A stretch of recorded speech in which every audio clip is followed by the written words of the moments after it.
Welcome to the channel. If you believe that the ultimate comeback is built on the ruins of betrayal, hit that like button now and subscribe. Let's start. The shocking hook. The platinum thread, the lights of the Bellagio casino shimmered like diamonds against the black velvet of the Las Vegas night. But none were as dazzling as the figure who had just swept through the golden doors of the city's most exclusive ballroom. Rita Sterling walked with the grace of a queen, her couture gown whispering secrets against the Italian marble, each step resonating like the echo of a promise kept. For months, she had planned this moment, every detail calculated with the precision of a Swiss watchmaker, because tonight, at the biggest charity ball of the year, her husband, Kane, did not expect to see her. He believed Rita was still the humiliated woman he had left behind, the ignorant wife who wept in silence. But the tears had dried. The pain had been forged into power. And now Rita returned not as a victim, but as the architect of her own vengeance. The scandal about to erupt would shake the foundations of Las Vegas high society, because when a woman decides to reclaim her dignity, the entire world trembles. And Rita had come to collect every humiliation, every betrayal with the highest interest self-respect could demand. Chapter 1. The 24-Hour Vow. The Las Vegas Strip stretched out like an artery of neon and promises beneath the Nevada sky. On the 47th floor of the Aria Resort, Rita Sterling contemplated the city she had once conquered alongside the man who now betrayed her. From her penthouse, the skyscrapers looked like jewels set in black velvet, every light a story of dreams won and lost in the entertainment capital of the world. Rita had arrived in Las Vegas 5 years ago as Rita Morales, a brilliant Mexican architect with a portfolio that included residential projects in Miami and New York. Her talent for transforming empty spaces into emotional experiences had caught the eye of Kane Santana, the most powerful real estate magnate in the American Southwest. Kane not only owned half of the most luxurious resort complexes in Vegas, he was the undisputed king of an empire that stretched from Reno casinos to Phoenix resorts. Their romance had blossomed between architectural blueprints and board meetings. Rita vividly recalled their first meeting in the Cosmopolitan lobby, when Kane approached her after a presentation on sustainable urban spaces. He wore an impeccably tailored suit. His presence filled the room like the aroma of freshly ground coffee. And when he smiled, Rita felt the whole of Vegas surrender at her feet. "The architect who wants to revolutionize the desert?" he had asked, with that deep voice that would later whisper eternal promises in her ear. "I need to meet the woman who believes she can make gardens bloom where there is only sand." The wedding had been the social event of the decade. The Bellagio had closed its main doors to accommodate the 1,000 guests who flew in from around the world. Rita walked down the aisle like a Greek goddess, her dress a cascade of silk that seemed to capture the very essence of the stars. The hotel's conservatory gardens had been transformed into a paradise of white orchids and golden roses, while the dancing fountains marked the rhythm of their new life. Kane waited for her at the altar with tears in his eyes, whispering, "My desert queen," when she reached his side. A Nevada Supreme Court justice married them under a glass dome that reflected the strip lights, and when they kissed, fireworks erupted over the Bellagio's artificial lake in a symphony of colors that seemed to celebrate eternal love. The first 3 years had been a high-definition romantic movie. Rita had established her architecture studio in the heart of the Vegas financial district, specializing in luxury, ecological resorts. Her designs combined the elegance of European modernism with environmental sustainability, creating spaces that breathed life into the heart of the Mojave Desert. The penthouse they shared at the Aria had been their first joint project as husband and wife. Rita had designed every corner with intimacy and grandeur in mind, floor-to-ceiling windows framing the spring mountains at dawn, a vertical garden terrace that defied the desert's aridity, and a studio where she could work while contemplating the majesty of the city that never sleeps. Kane had been the perfect husband during those golden years. He came home with flowers from the Desert Botanical Garden. He planned romantic getaways to Napa and Bali on weekends, and celebrated Rita's every new contract as if it were his own triumph. He had even created a joint charitable foundation, the Santana Sterling Foundation, funding educational programs for immigrant children in Nevada and California. "You are my inspiration," Kane would tell her while they dined on the terrace, with the strip lights creating a mosaic of dreams at their feet. "Before I met you, I built hotels. Now, we build homes for the soul." Rita had believed those words with the faith of one who loves without reservation. She had invested not only her heart, but her talent in her husband's empire. Her designs had transformed 3 of Kane's most important resorts, turning them into destinations that combined luxury and environmental consciousness.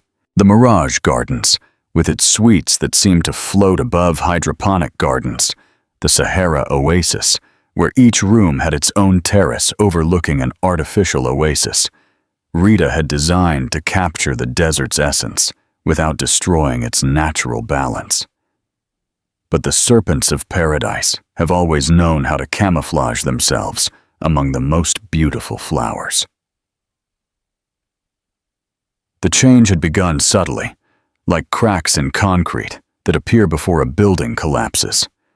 Kane started coming home late, explaining that new projects in Phoenix required more attention. Romantic dinners became rushed meetings between engagements. Weekends in Napa were canceled because major investors required his immediate presence. Rita, absorbed in the design of her most ambitious project, an eco-condominium complex in Henderson that would set new standards for sustainable living in the desert, did not immediately heed those signs. She trusted Kane with the certainty of one who had built her world on foundations she believed were immovable. It was during the annual Clark County Development Council Gala, exactly 6 months ago, that Rita discovered her perfect world was only a facade built on sand. The event was held in the grand ballroom of the Cosmopolitan, with a panoramic view of the Bellagio fountain and Paris, Las Vegas. Rita had designed a dress specifically for the occasion, a creation that combined classic elegance with sustainable textile innovation. She had arrived directly from her studio, where she had been finalizing the last details of the Henderson project. Kane had arrived separately, claiming a last-minute meeting with Dubai investors. "I'll meet you there, my love," he had said by phone, his voice slightly tense in a way Rita hadn't known how to interpret. The room buzzed with the Nevada elite, senators, judges, entertainment, and construction magnates. Rita navigated conversations with the grace of one who had learned to move in those circles, discussing her projects with the passion of someone who had found her purpose in life. It was while she was talking to the governor's wife about sustainable architecture that she saw him. Kane was on the terrace of the ballroom, silhouetted against the strip lights, but he wasn't alone.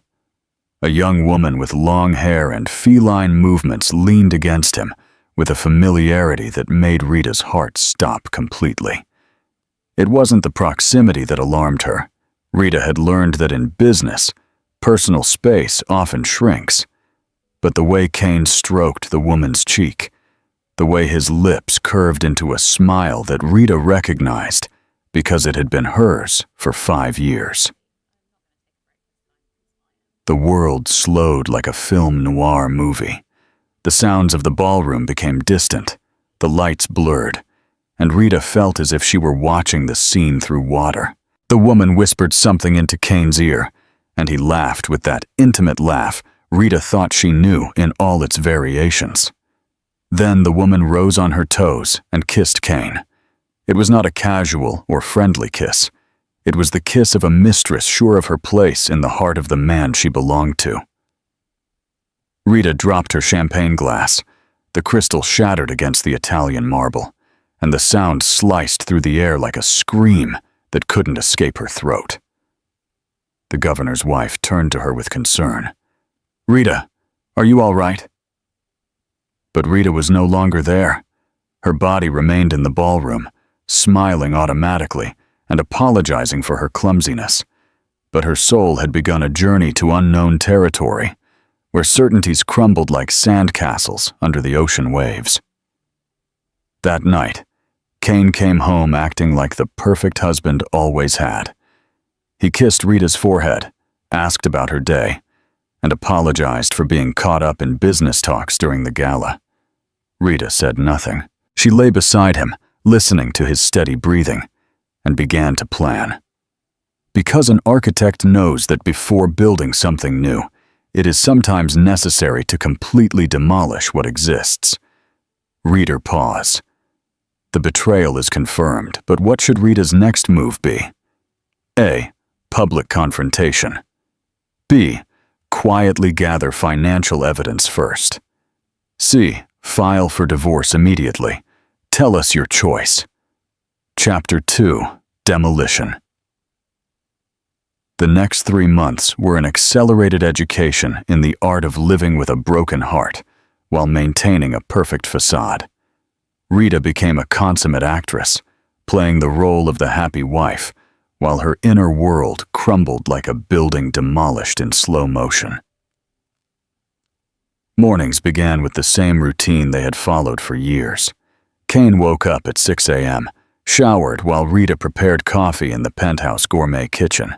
He read the Wall Street Journal financial reports, while she reviewed her architectural blueprints, and they said goodbye with a kiss that now tasted as bitter as unsweetened coffee. But now, Rita watched. She noticed how obsessively Kane checked his phone, how he smiled differently when certain messages arrived, how he had started using a new cologne she didn't recognize. She watched and took mental notes like a private detective investigating the destruction of her own life. The mistress's name was Sofia Restrepo, and Rita discovered it in the most humiliating way possible. She had decided to surprise Kane with lunch at his office on the 35th floor of the World Market Center, the skyscraper he had built as the headquarters of his real estate empire. Rita knew all the secretaries. She knew Kane had a canceled meeting that afternoon and thought a spontaneous romantic gesture might recapture some of the magic she felt was fading between them. Kane's head assistant, Maria Fernandez, a 50-year-old Mexican woman who had worked for him for a decade, greeted Rita with an uncomfortable expression she didn't understand until later.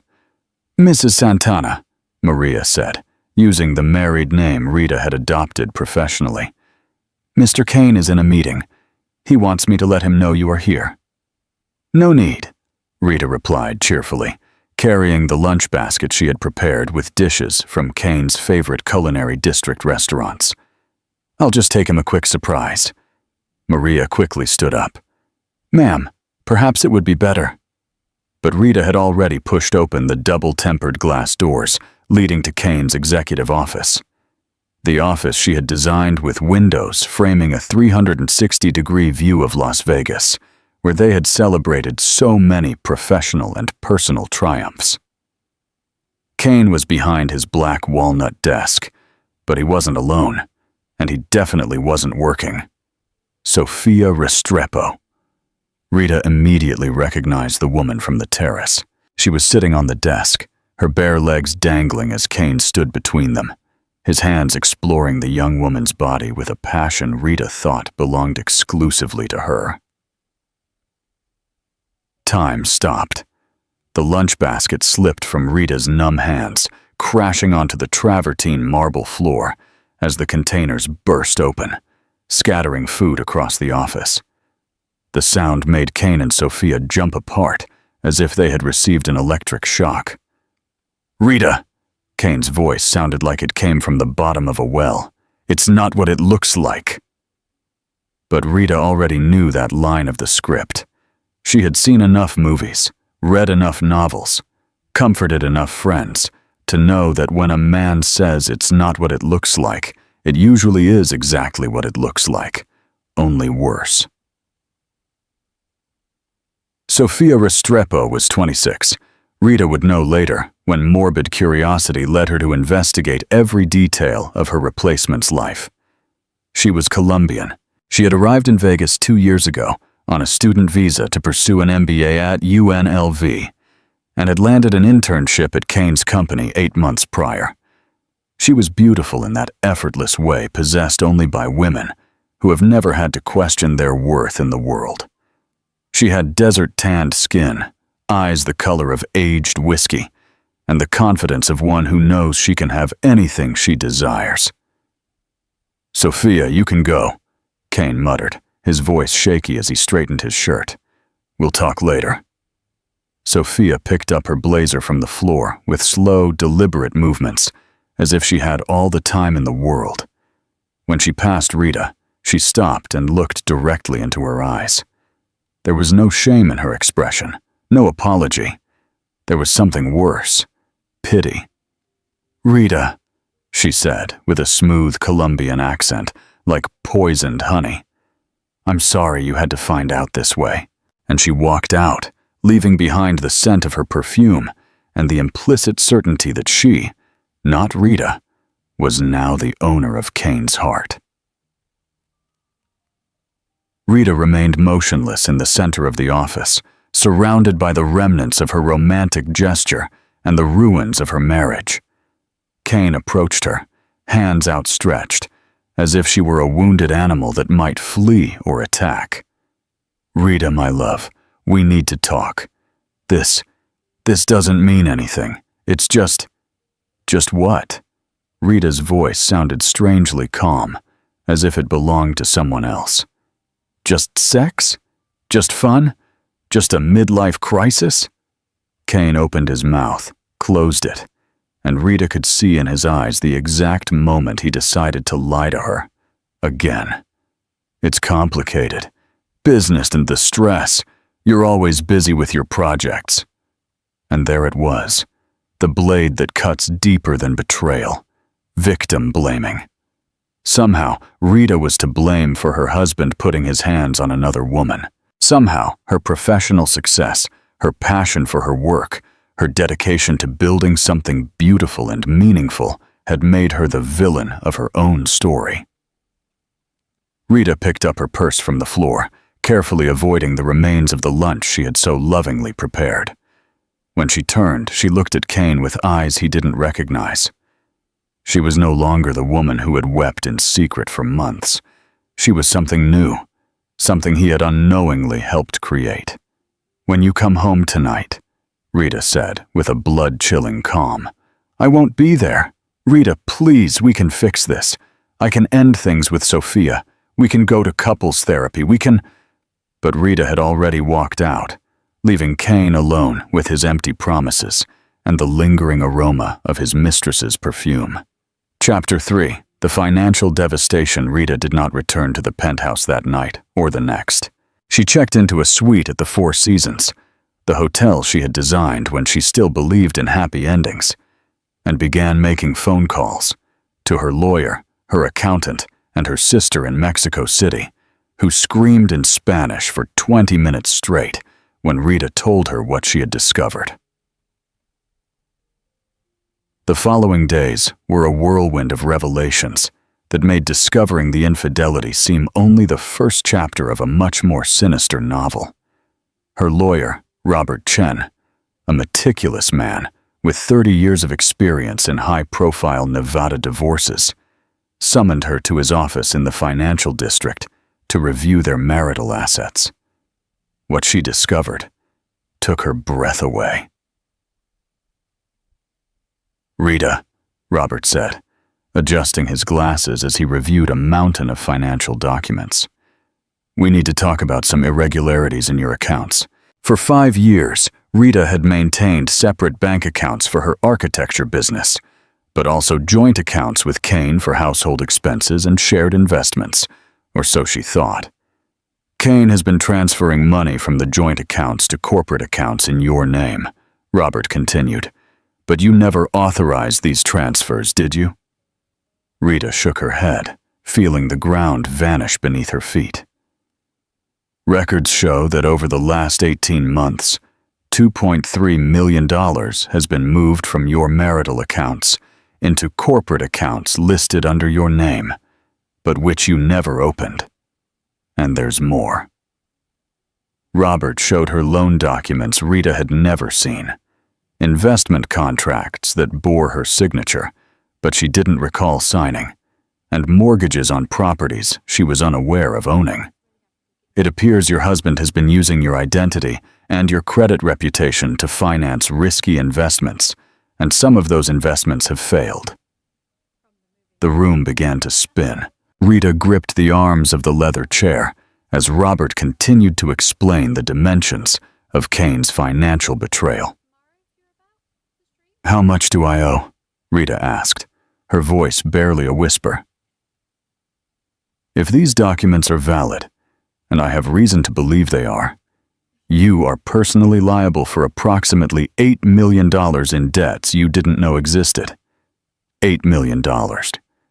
Rita had built her architecture firm for 5 years, project by project, contract by contract. Her personal account held little more than $500,000. Her properties, the building where her studio operated, her stake in some real estate projects, might be worth perhaps $2 million if she sold them all. Kane had not only betrayed her emotionally, he had ruined her financially, and he had done it using her name, her reputation, her signature. "What are my options?" Rita asked, feeling the nausea spread from her stomach to her throat. "We can fight this in court. We can argue fraud, forgery, financial coercion." And Robert removed his glasses and looked at her sympathetically. "But Rita, Kane has the best lawyers in Nevada. He has political connections, and he has the money to drag this out for years." That night, alone in her Four Seasons suite, Rita poured herself a glass of wine and stepped onto the terrace to contemplate the lights of Las Vegas. The city she had conquered alongside Kane now seemed to mock her. Every neon sign a sarcastic smile, every skyscraper a tombstone in the graveyard of her dreams. Her phone rang. Kane, of course, had been calling incessantly for the past 3 days, alternating between desperate pleas and veiled threats. This time, Rita answered. "Rita, my love, thank God. We need to talk. Please come home." "I no longer have a home," Rita replied. "Apparently, you mortgaged it without telling me." A long silence. Then Kane's voice turned colder, more calculating. "Rita, I understand you're hurt, but don't make this harder than it has to be. We can resolve this like civilized adults." "Resolve what exactly? The mistress, the debts, the falsified documents?" "Listen," Kane said, and now his voice had the tone he used in boardrooms when he wanted to intimidate his opponents. "You have 2 options. We can divorce amicably, split the assets evenly, and we all move on with our lives. Or you can fight this, and I promise you, you will be left with nothing, absolutely nothing. It's a threat. It's a reality, Rita. You don't know this world like I do. You don't have the connections I have. You don't have the resources I have. If you decide to fight me, I will destroy you. And when I'm finished with you, you will never work in Nevada again. Your reputation will be so destroyed, you won't be able to get a job designing dog houses." Rita closed her eyes.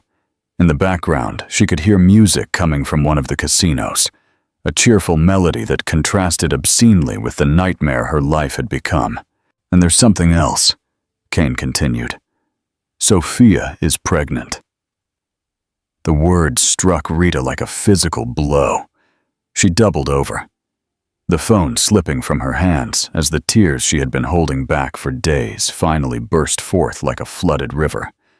Kane continued speaking from the dropped phone, his voice now distant but audible. "We're going to get married after the divorce, of course. Rita, you and I. Ours was over a long time ago. Neither of us wanted to admit it. Sophia makes me happy in a way that, well, that you couldn't anymore." Rita picked up the phone with trembling hands. "Rita, are you still there?" "Yes," she whispered. "Good. Then we can handle this like adults." Rita wiped her tears, straightened up, and looked out at the Strip, where thousands of people chased their dreams and faced their disappointments every night. "Kane," she said finally, "go to hell." And she hung up. CTA's break. If you're ready to see Rita fight back, hit that subscribe button now. We're about to witness the making of a phoenix. Chapter 4. The Phoenix rises. The next 2 months were the darkest in Rita's 34 years of life. She moved to a small apartment in Henderson, a place that cost a fraction of what they had spent monthly on wine in the penthouse, but which represented everything she could afford, while her bank accounts were frozen by legal disputes. The apartment had 1 bedroom, a closet-sized kitchen, and a window overlooking a used car lot. There was no view of the Strip, no vertical garden terrace, no Italian marble or Bohemian crystal, but it had something the penthouse never did. It was entirely hers. Mornings began with instant coffee and the obsessive review of legal documents. Robert Chen sent daily. Afternoons were consumed by phone calls with clients who canceled contracts, partners who distanced themselves, and suppliers who demanded immediate payment. Nights dragged on with the sound of distant sirens and the glare of neon lights filtering through cheap curtains. Rita had lost more than a marriage. She had lost her business. Rumors about her financial situation had spread through Las Vegas like a desert wildfire, and in a city built on reputation and connections, rumors were professional death sentences. The Mirage Gardens, her proudest project, had canceled the contract, citing contractor financial irregularities. The Henderson complex, which had been her dream of setting new standards for sustainable living in Nevada, had evaporated when investors pulled their funding. One by one, 5 years of hard work vanished like sandcastles under the waves. But the nights were the worst. In the darkness of the apartment, with only the hum of the air conditioning for company, Rita faced the demons she had been avoiding during the day. The humiliation of discovering Kane with Sophia replayed in her mind like a movie on loop. Every detail sharper and more painful with each repetition. The way he had stroked his mistress's cheek, the way Sophia had risen on her toes to kiss him, the way they had moved with the familiarity of established lovers, not casual adventurers. How long had it been going on? Months? Years? They had been laughing at her when Rita came home with flowers to celebrate a new contract. They had mocked her naivete when she planned romantic dinners, while they planned secret getaways. The questions multiplied like cancer, devouring her self-esteem from within. Rita looked at herself in the tiny bathroom mirror and wondered what Kane had seen in Sophia that he didn't see in her. Was it age? Rita was 34, Sophia 26. Was it experience? Rita had built a career, faced challenges, had emotional and professional scars. Sophia was new, uncomplicated, without history. Was it simply that Kane had grown tired of her? The most painful idea of all was that maybe he was right. Maybe Rita had been so absorbed in her work, so focused on building her professional legacy, that she had stopped being the wife he needed. Maybe it was her fault after all. These were the 3 a.m. thoughts that shatter the soul of betrayed women, the poisonous whispers that turn victims into accomplices in their own suffering.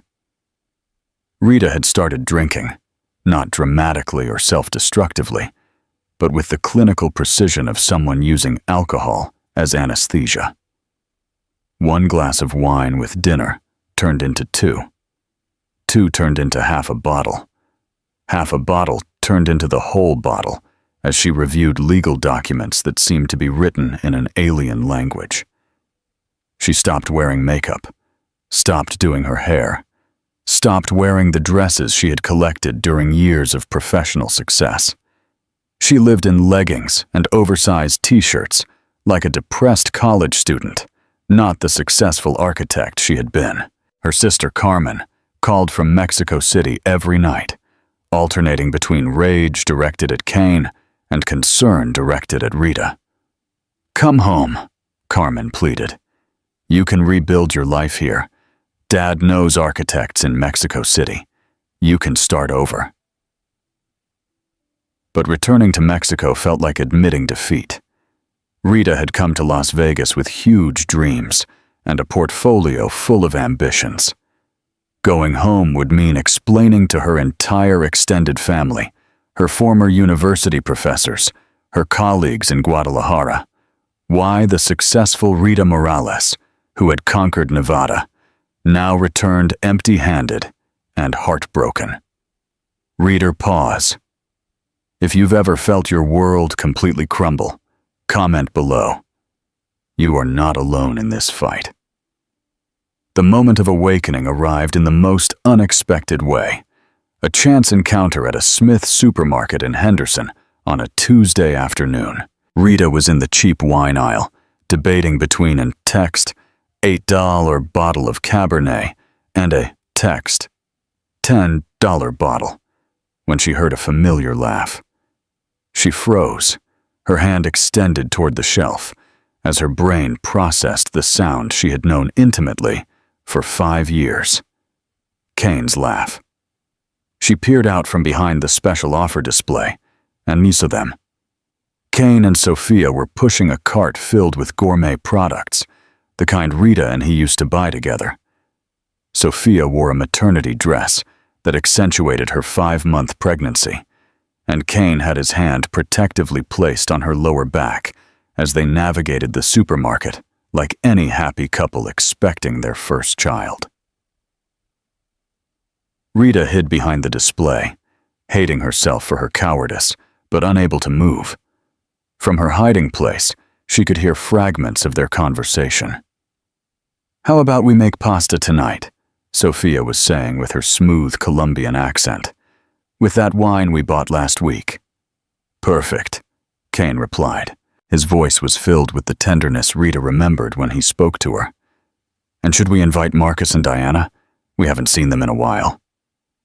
Marcus and Diana, Rita's and Kane's best friends.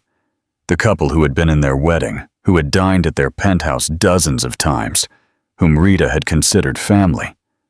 Apparently, they now dined with Kane and his new family, as if Rita had never existed. "I love that idea," Sophia laughed. "Diana was telling me she's excited to be the godmother." Godmother. Rita felt as if she had been punched in the stomach. Diana, who had been her maid of honor, who had cried with joy when Rita married, would now be the godmother to the child Kane had conceived with his mistress. "Me too," Kane murmured. "It's amazing how life surprises you. I never thought I could be so happy again." Again, as if his marriage to Rita had been a time of suffering that had finally ended. "Poor Rita," Sophia said, her voice dripping with feigned compassion. "I heard she's living in Henderson now in one of those cheap complexes near the airport." "Let's not talk about that," Kane replied quickly. "That's the past. You and the baby are my future." Rita slid down until she was sitting on the cold supermarket floor, her back against the display, as tears silently ran down her cheeks. She had thought she had hit rock bottom when she discovered the infidelity. She had thought nothing could hurt more than the legal documents and the fraudulent debts. But this was different. This was discovering that she had not only lost her husband, but had been completely replaced, erased, as if 5 years of marriage were only a minor hurdle on the path to Kane's true happiness. She remained hidden until she heard them walk away, their voices fading as they headed toward the checkouts. Only then did she dare to stand up, wipe her tears, and walk out without buying anything. That night, sitting in her apartment with a bottle of cheap wine and a frozen pizza, Rita made a decision. She called her sister. "Carmen," she said when her sister answered on the second ring.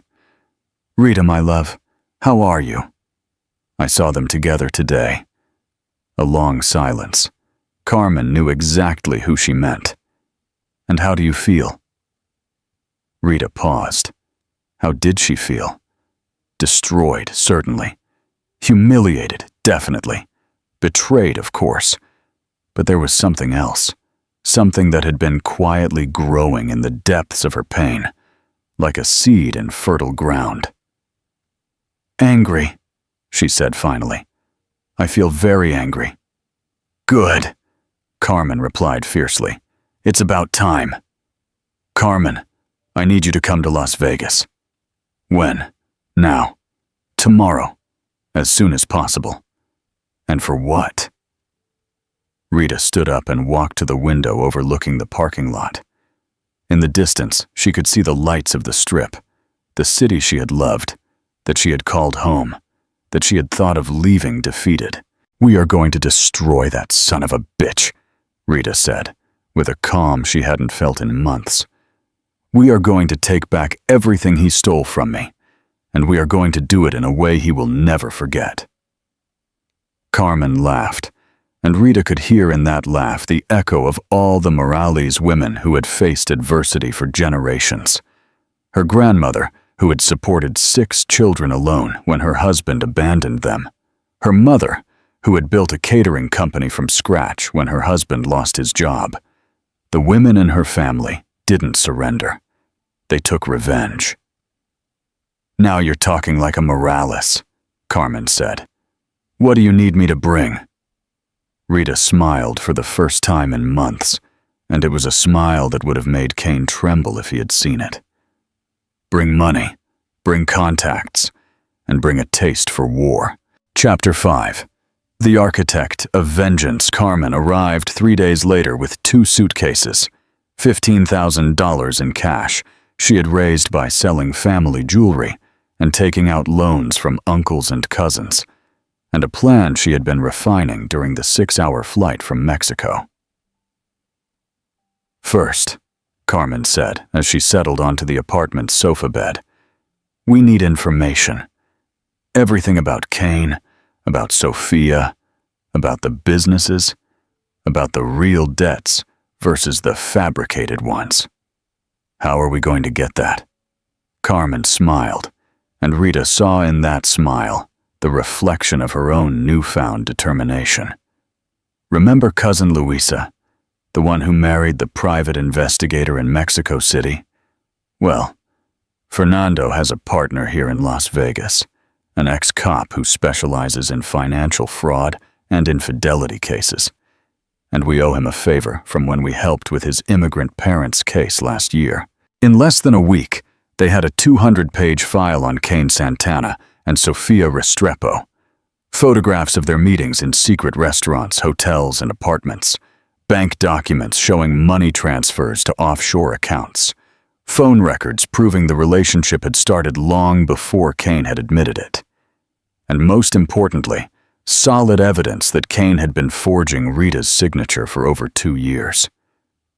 "Rita," Carmen said one night, as they reviewed the documents spread across the apartment table, "you have enough evidence here to send him to prison." "I don't want to send him to prison," Rita replied, her eyes shining with a light Carmen hadn't seen since they were girls planning pranks. I want something better. I want poetic justice. CTA's break.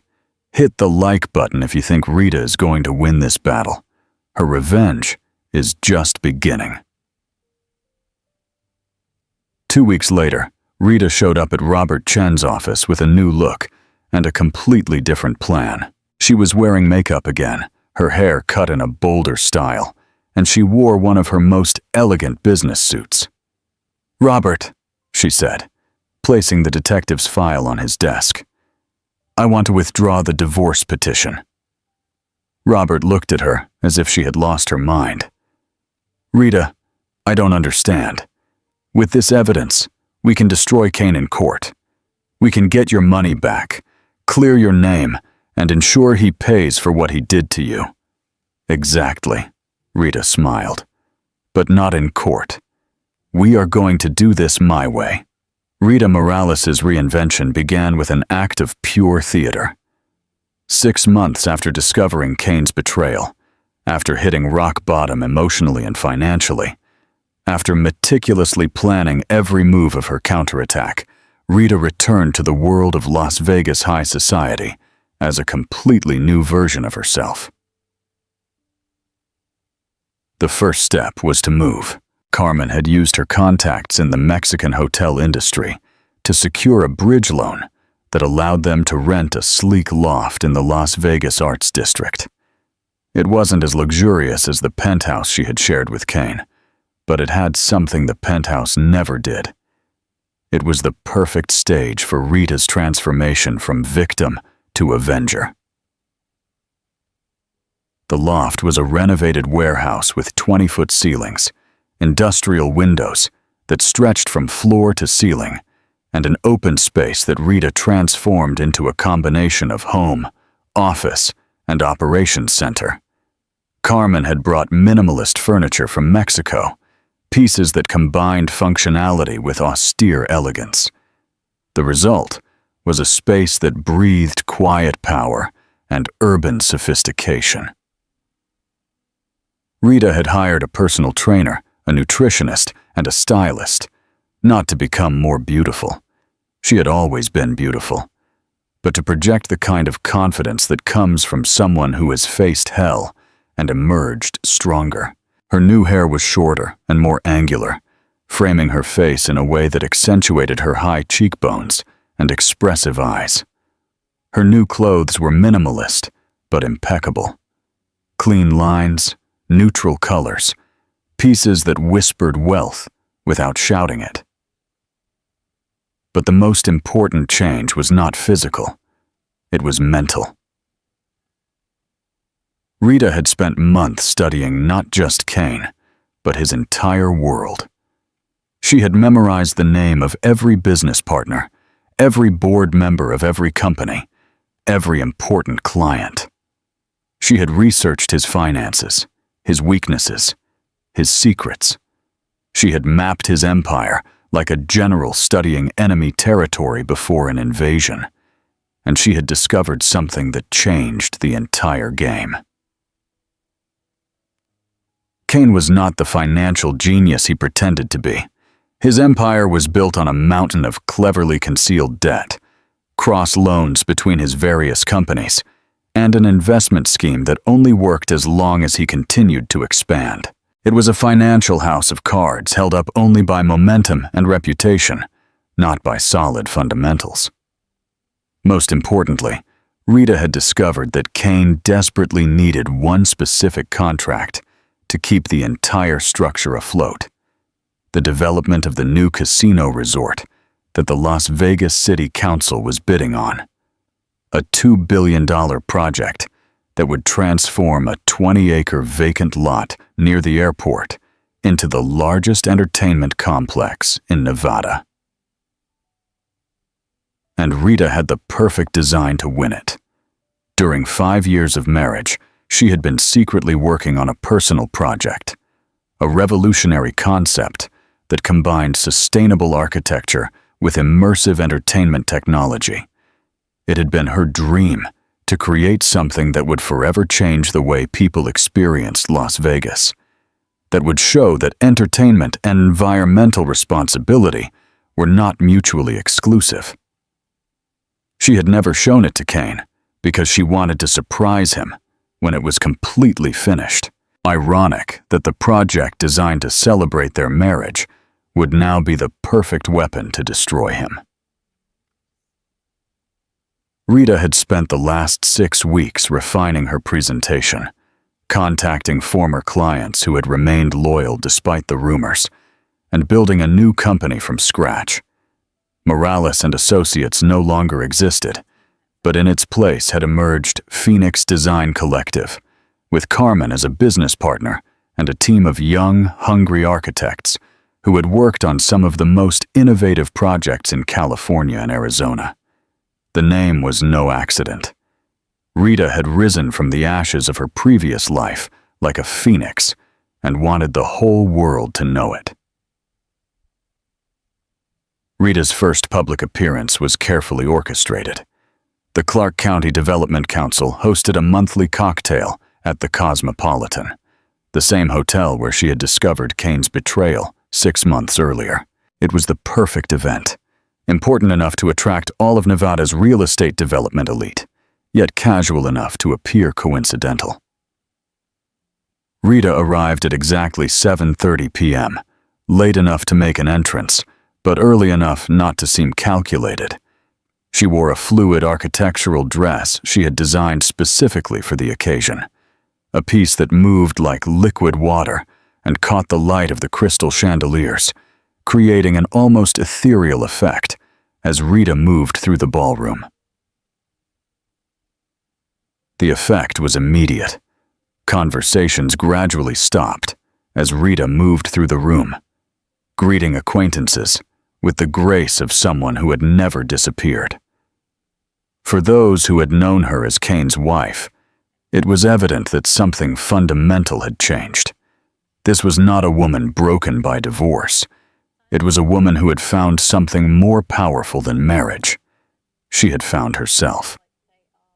Rita Morales, David Chen, Nevada's Director of Urban Development, said when she approached his group, "What a surprise to see you here. I heard you had, well, left Las Vegas." "Leave Las Vegas?" Rita smiled, a smile that was pure distilled confidence. "David, Las Vegas is my home. Why would I leave just when things are getting interesting?" For the next hour, Rita worked the room like a political master. She remembered the name of every wife, asked about every child, discussed specific projects with the kind of detailed knowledge that only comes from someone genuinely passionate about their work. She did not mention Kane once, but his absence filled the air like perfume. At 8:45, exactly when Rita had calculated, Kane arrived with Sophia, of course now visibly 7 months pregnant and clinging to her lover's arm like a declaration of ownership. Rita saw them enter from the other side of the ballroom. For a moment, just a moment, she felt the familiar phantom of pain in her chest. Then, she took a deep breath, straightened up, and felt the cold determination settle in her veins like ice. It was showtime. Kane saw her approximately 10 minutes later.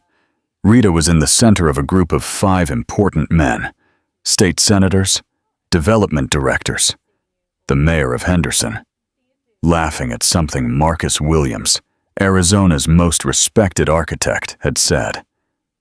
When Rita saw that Kane had spotted her, she made direct eye contact and offered him a small, polite smile, the kind you give to a casual acquaintance, not the smile of an injured ex-wife, not the smile of a humiliated woman, a smile of equal to equal, of professional to professional, of someone who had completely moved on. Kane stood motionless for a full moment, his champagne glass frozen halfway to his lips. Rita could see the shock on his face, the confusion, and something else, the first spark of fear. This was not the broken woman he had left behind. This was someone entirely new. Rita excused herself from the group and began walking toward the terrace, deliberately passing close to Kane and Sophia. When she was a few steps away, she stopped as if she had just noticed their presence. "Kane," she said with perfect cordiality. "Sophia, nice to see you." Sophia visibly tensed, her hand moving instinctively to her bulging belly. Kane opened his mouth, closed it, and finally managed to articulate a response. "Rita, I didn't expect to see you here. Why not?" Rita tilted her head with genuine curiosity. "These events have always been important for my work. Speaking of which, Sophia, congratulations on the pregnancy. You look radiant." It was a master stroke. By congratulating Sophia with genuine grace, Rita eliminated any potential drama and positioned herself as the mature, confident woman who had moved on. Sophia could only mumble an awkward, "Thank you." "Well," Rita continued, "I don't want to interrupt your evening.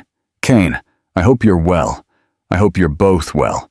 And she walked away, leaving behind the subtle scent of her new perfume and the feeling that something significant had just happened, though no one could quite define what. Rita did not interact with them again for the rest of the evening, but she could feel Kane's eyes following her around the ballroom. She had destabilized him. She had confused him. And that was exactly what she wanted. Chapter 6. The Final Deal. 2 weeks later, Rita executed the next phase of her plan. The bid for the casino resort project was due in 6 weeks. Rita knew Kane had been working on his proposal for months, investing significant resources in the design and presentation. She also knew, thanks to her private investigator, that the contract was crucial to the financial survival of his company. Rita scheduled a meeting with Jonathan Hayes, the director of urban planning for Las Vegas, and the man who held the most sway over bidding decisions. Hayes had known Rita during her successful years and had maintained a cordial professional relationship even after the rumors about her divorce.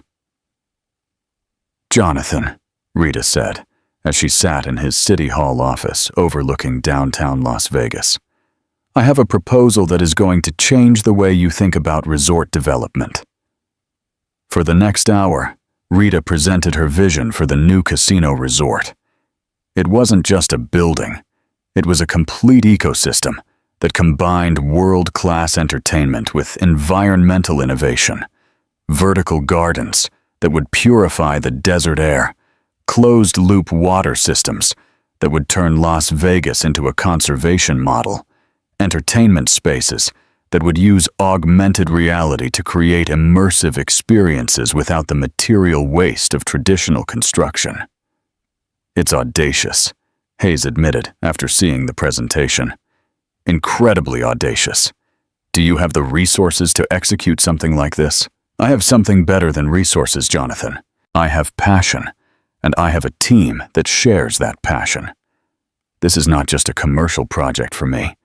It is my love letter to Las Vegas, to the city that gave me everything and taught me that sometimes you have to lose everything to find what truly matters." Hayes leaned forward, clearly intrigued.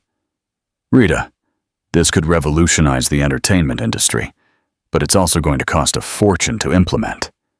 "I have been working on this concept for 5 years," Rita replied. "I have partners in Mexico, contacts in the California tech industry, and access to materials and techniques that no other architect in Nevada is using. I can do this, Jonathan, and I can do it in a way that makes Las Vegas famous for something more than excess and waste." When Rita left City Hall that afternoon, she had something she had been chasing for months: real hope. Not the desperate hope of a woman trying to rebuild her life, but the fierce hope of someone who had found her purpose. But the real test came a week later. Rita was in her loft working on the final details of her bid proposal when her phone rang.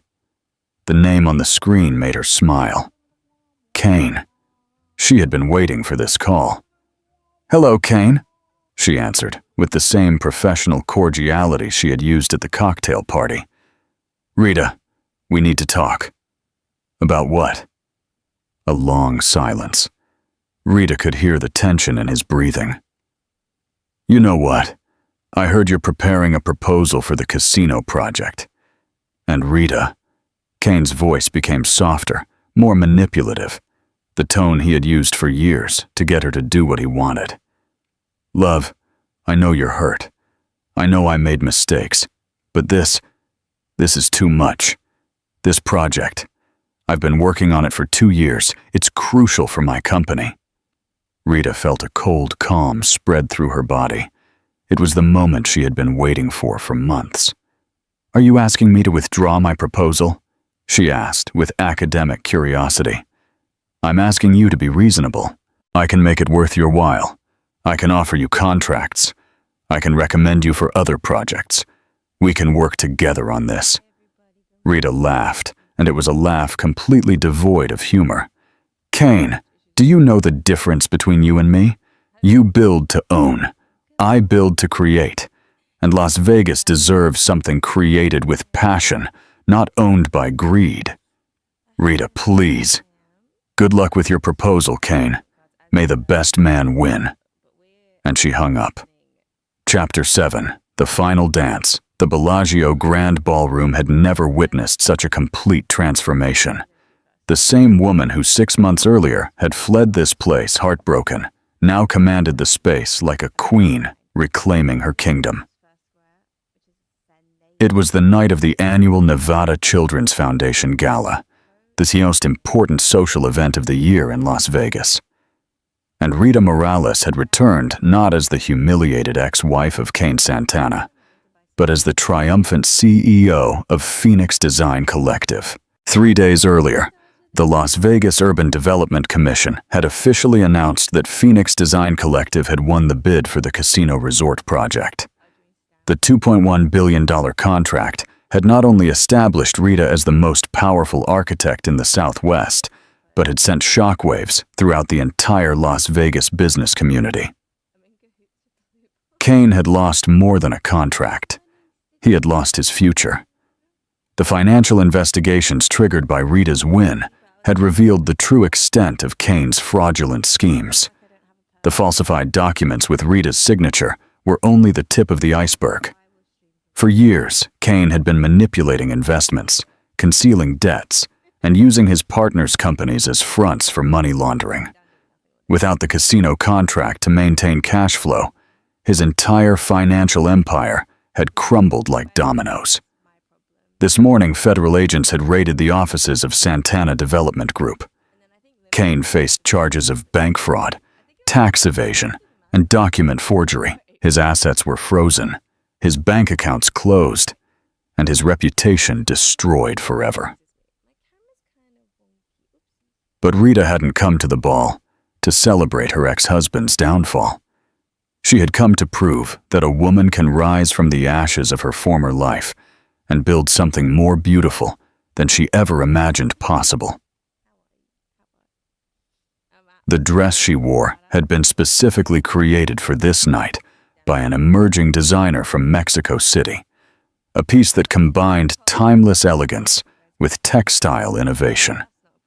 The fabric seemed to capture and reflect the light of the Bellagio crystal chandeliers, creating an almost ethereal effect as Rita moved through the ballroom. Her hair was styled in an elegant chignon that revealed the graceful line of her neck, where an emerald necklace, a gift from her sister Carmen, shone like drops of green water. But the most important accessory she wore was her confidence. For months, Rita had worked to rebuild not just her career, but her self-esteem. She had gone through therapy, rediscovered her passions, and learned to value herself not as someone's wife, but as a complete and powerful woman in her own right. "Rita Morales," the voice made her turn. Jonathan Hayes, the director of urban planning, approached with a glass of champagne and a smile that couldn't hide his admiration. "Jonathan," Rita extended her hand, which he kissed in a gesture of genuine respect. "So nice to see you here." "The pleasure is all mine. Rita, your casino proposal was brilliant. Absolutely brilliant. In 30 years of my career, I've never seen anything so innovative." "Thank you," Rita replied, feeling the familiar warmth of professional satisfaction. "This project is not just a building for me. It's my vision for the future of Las Vegas, for a city that can be a global leader in sustainable entertainment." For the next hour, Rita was the center of attention. Business owners, politicians, and community leaders sought her out to congratulate her, to ask her about her architectural vision, to explore collaboration opportunities. It was as if the entire city had suddenly awakened to the talent that had been living among them for years, eclipsed only by her association with Kane. "Rita, I've been following your career since before you got married," Marcus Williams, the Arizona architect, said, approaching with his wife. "I always knew you had something special. That casino project is going to change the industry forever." "It's just the beginning," Rita replied, with a smile that glittered with future possibilities. "I have plans for 5 more projects in the next 3 years. We are going to prove that sustainable architecture is not just a trend, it's the future." It was then that she saw them enter. Kane and Sophia walked into the ballroom like ghosts from a past life. Kane wore the same tuxedo he had worn at dozens of social events when they were married, but now it hung slightly loose, as if he had lost weight from stress. His eyes had the weary look of someone who had spent sleepless nights, and his characteristic smile seemed forced, almost desperate. Sophia, now in her 8th month of pregnancy, clung to Kane's arm as if he were a lifeline. Her maternity gown was elegant, but it couldn't hide the tension on her face. Rumors of the federal investigation had circulated in Las Vegas for days, and it was obvious that the stress was affecting both of them.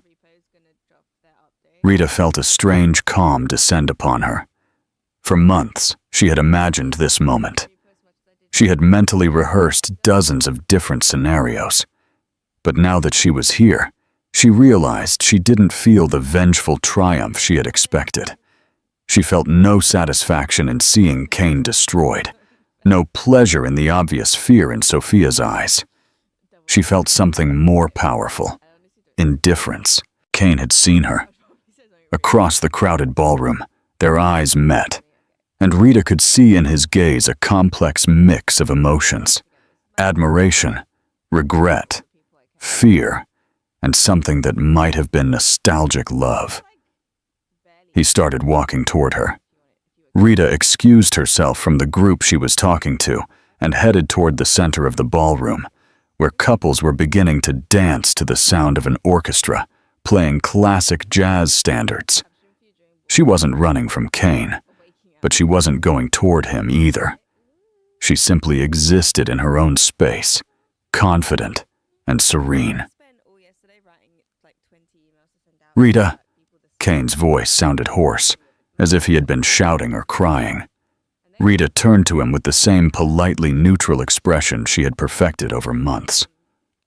"Kane," she replied simply. He stood before her, clearly struggling to find the right words. Couples danced around them. The music filled the air with romantic melodies, and the Bellagio lights created a dreamy atmosphere that contrasted dramatically with the palpable tension between them. "You look," Kane paused, swallowing hard, and started again. "You look incredible. Different. More you than ever." Rita slightly tilted her head, studying him with the clinical curiosity of a scientist observing a specimen under a microscope. "And what exactly am I?" "Powerful," Kane admitted, his voice barely audible over the music. "Free. Like the woman I fell in love with 6 years ago." but stronger. Rita felt a small smile curve her lips, but it wasn't a smile of affection. It was pure recognition, the satisfaction of someone who has finally been seen and completely understood. "It's funny," Rita said, her voice soft but clear. "It took you betraying me, robbing me, humiliating me publicly for me to discover who I truly am, when I'm not trying to be the perfect wife for someone else." Kane closed his eyes, as if the words were physical blows. "Rita, there's no excuse for what I did.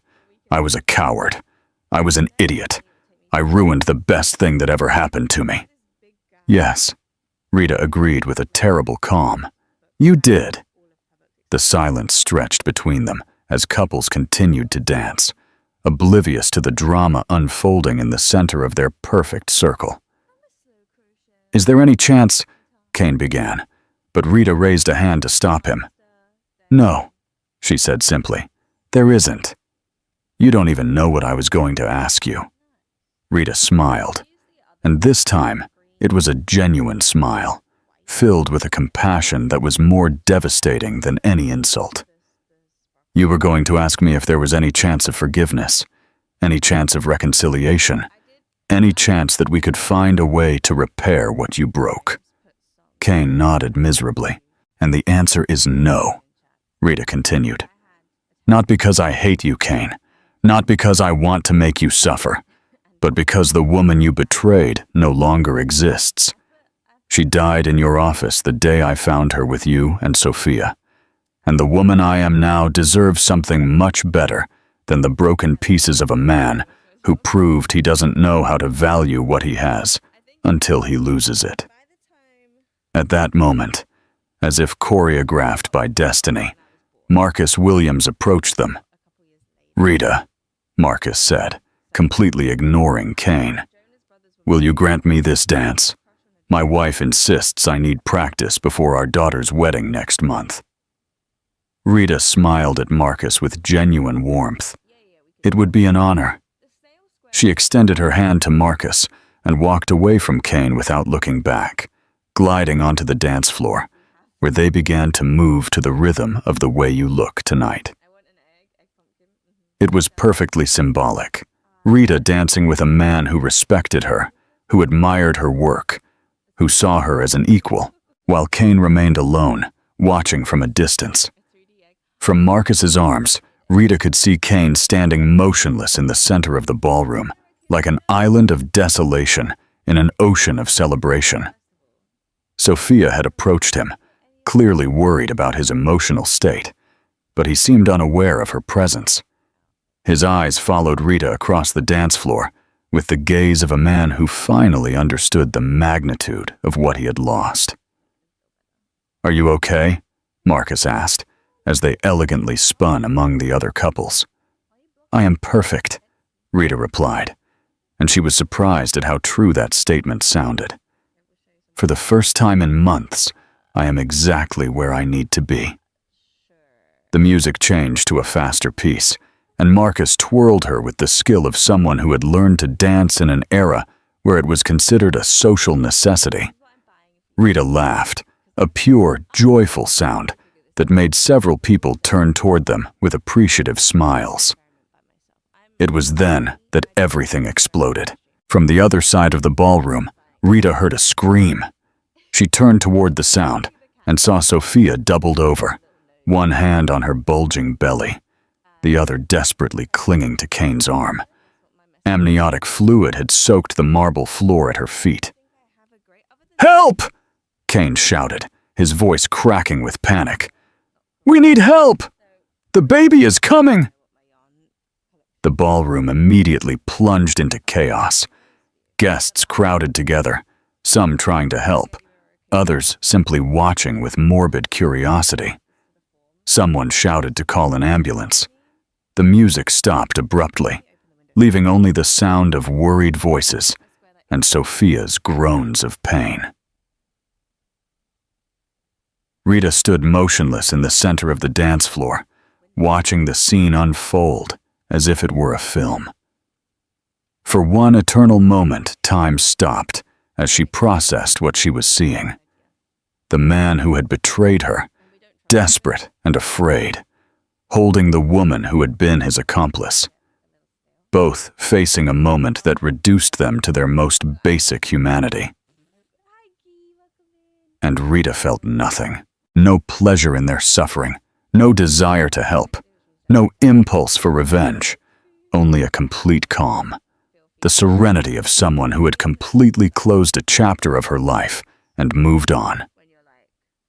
Marcus looked at her with concern. "Should we do something?" Rita watched as paramedics arrived, as Kane shouted contradictory instructions, as Sophia was placed on a stretcher. She saw the authentic fear in both their eyes, the real love they shared amidst their crisis, and the way they clung to each other, as if they were the only solid things in a world that was collapsing. "No," Rita said finally. "They have everything they need. Each other." The paramedics wheeled Sophia away, with Kane running alongside the stretcher, holding her hand. Before disappearing through the ballroom doors, Kane turned one last time toward Rita. Their eyes met across the chaos, and in that gaze, there was a silent question, a final plea. Rita offered him a small nod, not of forgiveness, but of recognition. Recognition that they had been important to each other.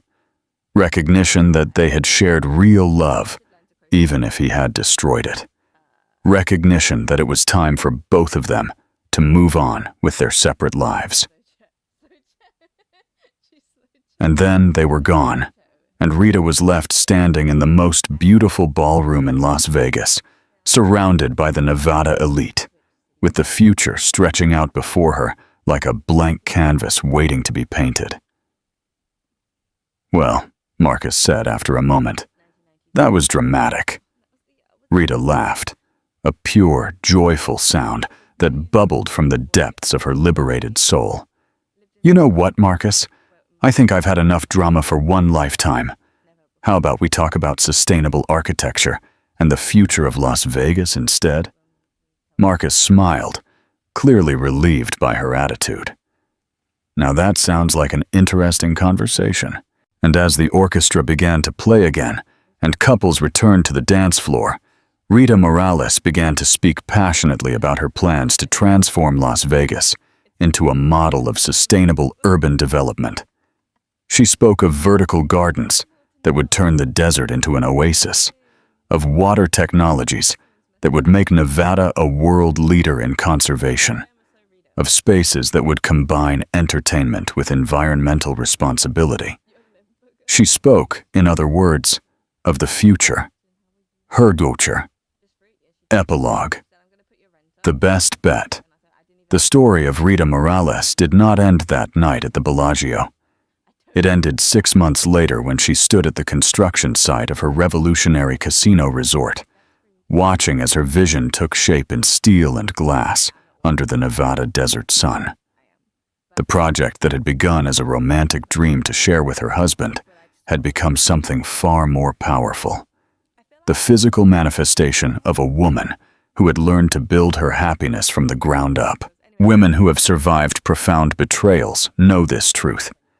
You don't recover from infidelity by going back to the man who hurt you. You recover by discovering that you are stronger, more talented, more valuable than you ever knew when you were trying to be the perfect woman for someone who didn't deserve you. Rita never saw Kane again after that night. She heard through the inevitable gossip of a small town like Las Vegas that he had spent 2 years in federal prison for fraud, that Sophia had returned to Colombia with their son, that he had lost everything, his company, his reputation, his family. And Rita felt for him what she had learned to feel for all the closed chapters of her life. Silent gratitude. Gratitude because his betrayal had freed her from a life that was too small for her dreams. Gratitude because his cruelty had taught her that she could survive anything. Gratitude because by breaking her heart, he had forced her to discover that her true power had never depended on his love. For all the women reading this, your story doesn't end when he leaves. Your story begins when you decide that you deserve to write an ending that is completely yours. Subscribe to the channel for more stories of women who turned their pain into power, who transformed their tears into foundations, and who proved that sometimes losing everything is the only way to win the life you truly deserve. In Las Vegas, the city where dreams are made and broken every night, Rita Morales proved that the best bet a woman can make is always to bet on herself.